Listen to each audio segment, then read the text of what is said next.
Hello दोस्तों। क्या आप यकीन करेंगे कि भारत में एक ऐसी जगह है जहां हर साल रात के अंधेरे में सैकड़ों पक्षी अचानक आसमान से गिरने लगते हैं। ये कोई फिल्म की कहानी नहीं है, ये एक सच्ची घटना है और आज तक इसका पूरा जवाब विज्ञान भी नहीं दे पाया है। असम के दीमा हसाओ जिले में बसा एक छोटा सा गांव है जटिंगा।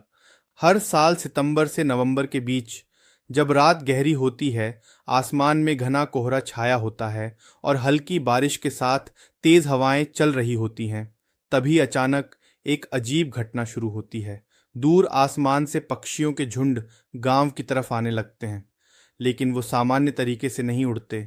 वे जैसे अपना रास्ता भूल चुके हों। कुछ पेड़ों से टकरा जाते हैं, कुछ बिजली के खंभों से, और कई सीधे जमीन पर गिर जाते हैं। सबसे हैरान करने वाली बात यह है कि ऐसा हर रात नहीं होता, सिर्फ कुछ खास मौसम और कुछ खास घंटों के दौरान ही होता है। और ये पक्षी भी सभी नहीं होते। ज़्यादातर प्रवासी और जंगलों में रहने वाली कुछ प्रजातियां ही इस रहस्य का हिस्सा बनती हैं।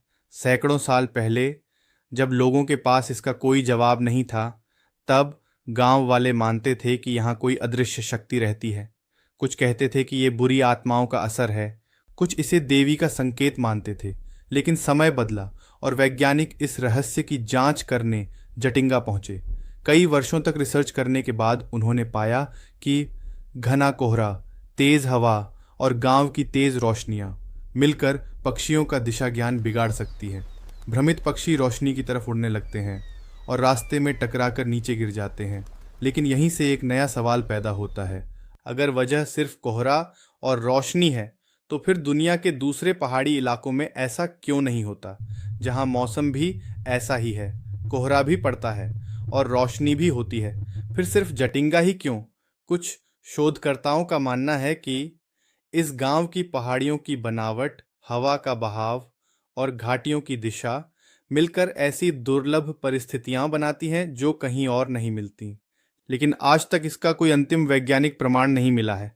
आज भी हर साल उसी मौसम में जब रात गहरी होती है, लोग जटिंगा की ओर देखते हैं, क्योंकि उन्हें पता होता है कि शायद आज फिर आसमान से पक्षी गिरेंगे। तो आखिर ये सिर्फ प्रकृति का एक दुर्लभ खेल है, या फिर जटिंगा में ऐसा कुछ है जिसे विज्ञान अभी तक पूरी तरह समझ नहीं पाया? आपको क्या लगता है?